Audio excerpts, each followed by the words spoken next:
रास्ता तुरकौलिया जाती है और इधर जब आइएगा इधर मोतिहारी जाती है।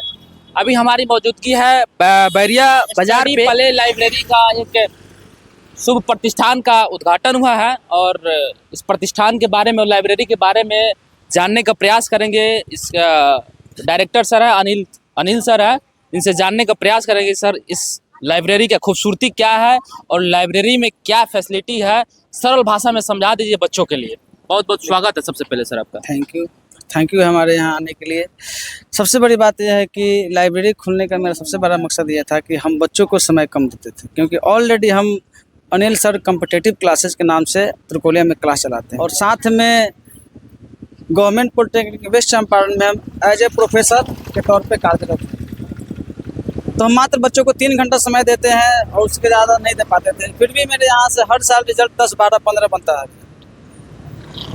वही मतलब सोचे कि अगर थोड़ा सा टाइम और बच्चों को अगर हम दे देते हैं तो हो सकता है कि बच्चों का भविष्य और ज़्यादा उज्जवल हो जाए।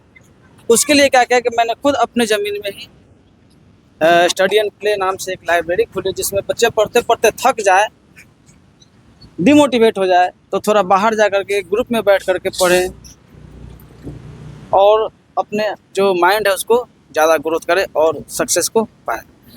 कहीं ना कहीं सर सभी बच्चों तक आपका नाम पहुंच चुका है और नाम है, ये हमने देखा है। अभी तक हमको भी आपसे परिचय नहीं था, लेकिन आज लाइब्रेरी खुला तो आपसे परिचय किया। लेकिन हम चाहेंगे सर क्या इसका फैसिलिटी है, इसको दिखा दीजिए।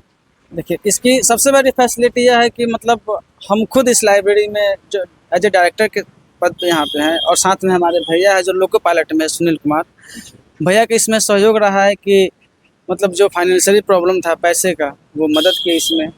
और इससे क्या हुआ कि जो गरीब बच्चे हैं जो आगे नहीं पढ़ पाते थे वो आगे बढ़ेंगे।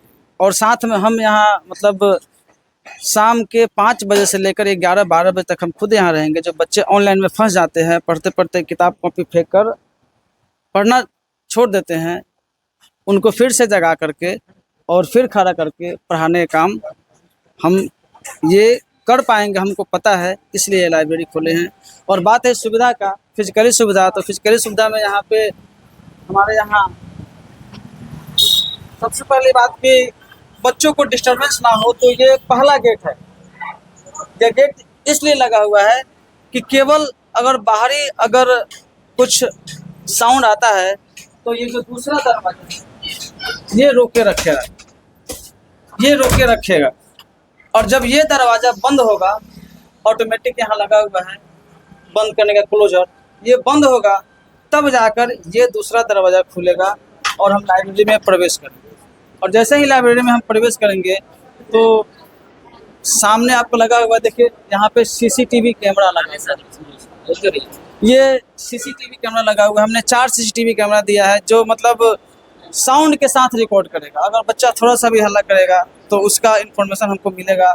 जो यहाँ पे मैनेजर के तौर पे होंगे उनको हम गाइड करेंगे कि जाइए देखिए क्यों हल्ला है। दूसरा बात यह है कि मैंने इसमें 50 LED बल्ब 15 वाट का लगाया है, जो इस मकसद से मैंने लगाया है कि बच्चे पहले क्या था कि दूसरा लाइब्रेरी देखेगा तो इसमें बॉक्स बना होता था, बॉक्स के अंदर लाइट नहीं पहुँचता था, बच्चे अंदर घुस कर पढ़ते थे, लगता था कि किसी जेल में कैद है। लेकिन यहाँ खुलने से यह है कि बच्चे कुर्सी पर बैठेंगे और यहाँ भी लाइट पहुँच जाएगा और प्लस ये दुखने लगे तो थोड़ा सा रिलैक्स होकर के जिससे हम पढ़ते हैं वैसे भी पढ़ पाएंगे। खुली एसी है, देखिए यहाँ लगा हुआ है एसी, और साथ में यहाँ पे लगा हुआ है आपका इंडिविजुअल बच्चों के लिए लॉकर लगा हुआ है, ये हम सुविधा देंगे। और पढ़ते पढ़ते थक जाए इसके लिए बाहर ग्राउंड का एक व्यवस्था कर रहे हैं हम।